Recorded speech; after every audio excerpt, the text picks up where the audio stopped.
Baik, Assalamualaikum warahmatullahi wabarakatuh.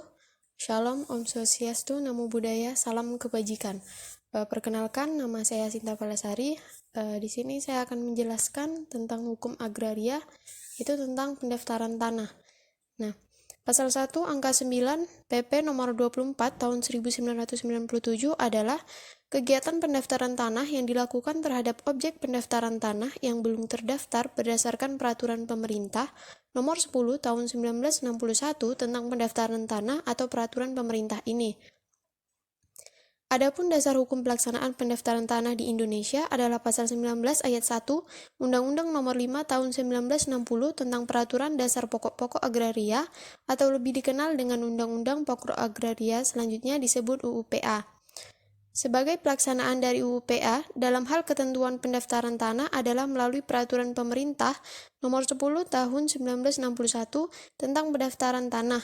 Selanjutnya disebut PP Nomor 10 Tahun 1961 yang kemudian diganti dengan Peraturan Pemerintah Nomor 24 Tahun 1997 tentang pendaftaran tanah.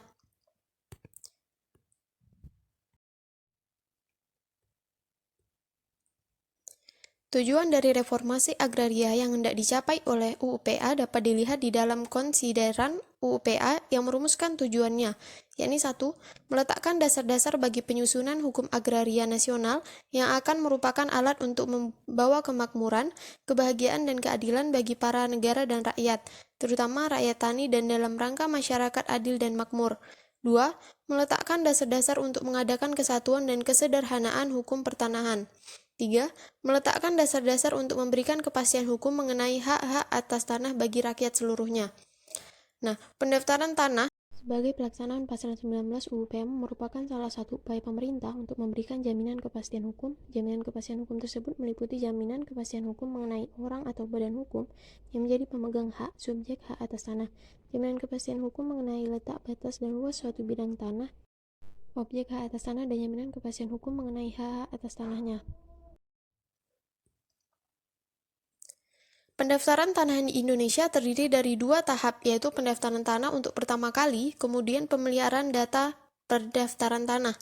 Pendaftaran tanah untuk pertama kali dilaksanakan melalui 2 jenis pendaftaran, yaitu pendaftaran tanah sistematik dan pendaftaran tanah sporadik.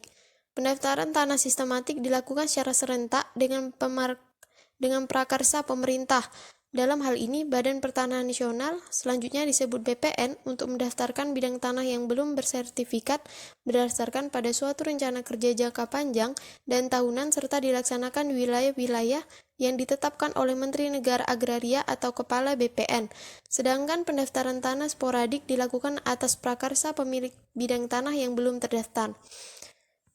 Tujuan diselenggarakannya pendaftaran tanah yaitu 1. Untuk memberikan kepastian hukum dan perlindungan hukum kepada pemegang hak atas tanah suatu bidang tanah, suatu rumah susun, dan hak-hak lain yang terdaftar, agar dengan mudah dapat membuktikan dirinya sebagai pemegang hak yang bersangkutan. 2. Untuk menyediakan informasi kepada pihak-pihak yang berkepentingan termasuk pemerintah, agar dengan mudah dapat memperoleh data yang diperlukan dalam mengadakan perbuatan hukum mengenai bidang-bidang tanah dan satuan-satuan rumah susun yang sudah terdaftar, untuk terselenggaranya tertib administrasi pertanahan. Adapun syarat-syarat untuk mengajukan permohonan pendaftaran secara sporadik. A. Surat permohonan dari pemilik tanah untuk melakukan persertifikatan tanah miliknya. B. Surat kuasa atau apabila pengurusnya dikuasakan kepada orang lain. C. Identitas diri pemilik tanah atau pemohon yang dilegalisir oleh pejabat umum yang berwenang, biasanya notaris atau kuasanya.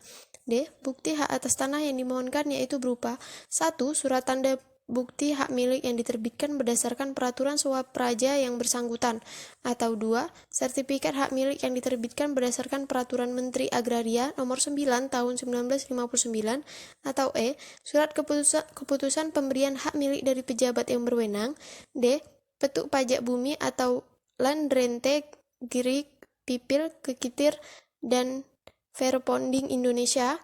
G. Akta pemindahan hak yang dibuat di bawah tangan yang dibubuhi tanda kesaksian oleh kepala adat atau kepala desa atau kelurahan. H. Akta pemindahan hak atas tanah yang dibuat oleh PPAT.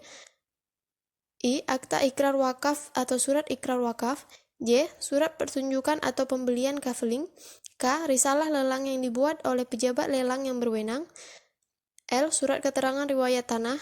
M. Lain-lain bentuk alat pembuktian tertulis.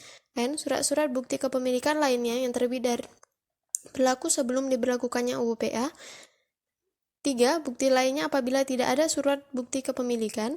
4. Surat pernyataan telah memasang tanda batas. 5. Fotokopi SPPT PBB tahun berjalan. 6. Fotokopi SK izin lokasi dan surat keterangan lokasi apabila pemohon adalah badan hukum. Baik, mungkin hanya itu saja yang dapat saya jelaskan. Terlebih dan terkurang saya mohon maaf. Saya akhiri, wabillahi taufiq wal hidayah. Wassalamualaikum warahmatullahi wabarakatuh.